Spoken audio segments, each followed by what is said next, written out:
반갑습니다. 내 가족의 사건처럼 하나하나 최선을 다하는 법무법인 이현입니다.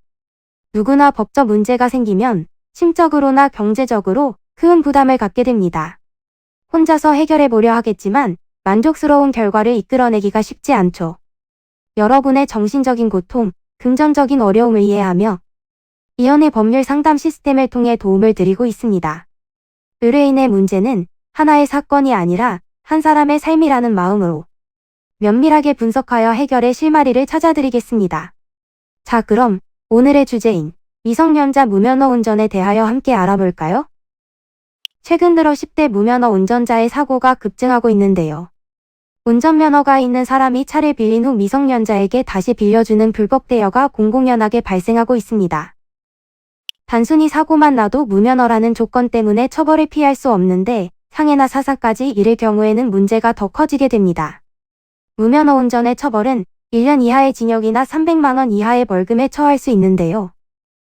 면허 없이 운전하는 것은 12대 중과실에 해당하는 사안으로 미성년자라도 처벌을 피하기는 어렵고 피해자가 있다면 치료비와 위자료 등 민사적 배상 책임을 지는 상황도 발생하게 될 수 있습니다. 장거리든 단거리든 형량의 정도는 변하지 않으며 단속에 걸린 순간부터 죄로 성립됩니다. 판사가 미성년자 사건을 심리한 결과 보호처분을 할 필요가 있다고 판단이 되면 소년보호처분 1호에서 10호까지의 처분 중 하나를 내리게 되는데요. 보호처분을 보면 비교적 낮은 처분인 수강명령 사회봉사명령부터 장단기로 소년원에 송치되는 처분까지 있는데요.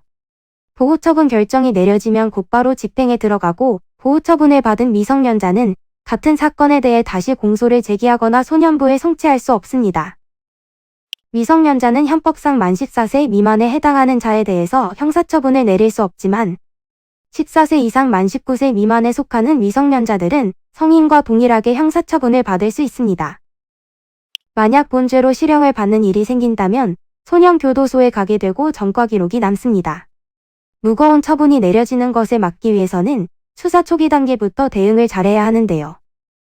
이는 간단히 분석될 문제가 아닌 경우들이 대부분이므로 꼭 법률적인 상담을 받아보는 것이 현명하다고 볼 수 있습니다.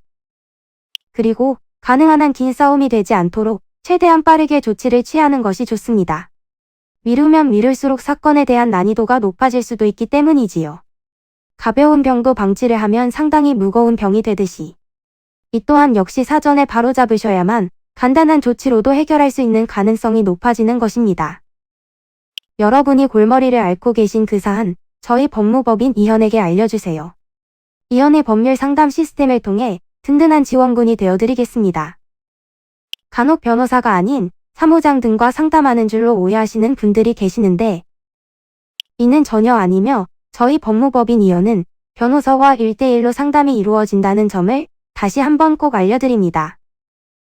저희는 하나의 분야가 아닌 민사, 형사, 가사뿐만 아니라 비송사건 등 모든 것을 추구하고 있는 종합 로펌입니다. 가장 궁금해하시는 사건의 해결 가능성과 해결의 키포인트, 예상되는 문제점과 해결 방안 등을 총망라하여 종합적인 시각으로 안내해드리고 있습니다. 보다 정확한 상담을 위해 전국, 전 지역 상담 접수를 먼저 실시하오니 해당 화면에 보이는 번호로 먼저 연락을 주시면 친절한 안내를 도와드리도록 하겠습니다. 인터넷으로 법무법인 이현을 검색 후 홈페이지를 살펴보시고 와도 좋습니다. 언제나 의뢰인이 처한 상황을 이해하며 그 입장에서 생각하겠습니다. 저희는 법무법인 이현이었습니다. 감사합니다.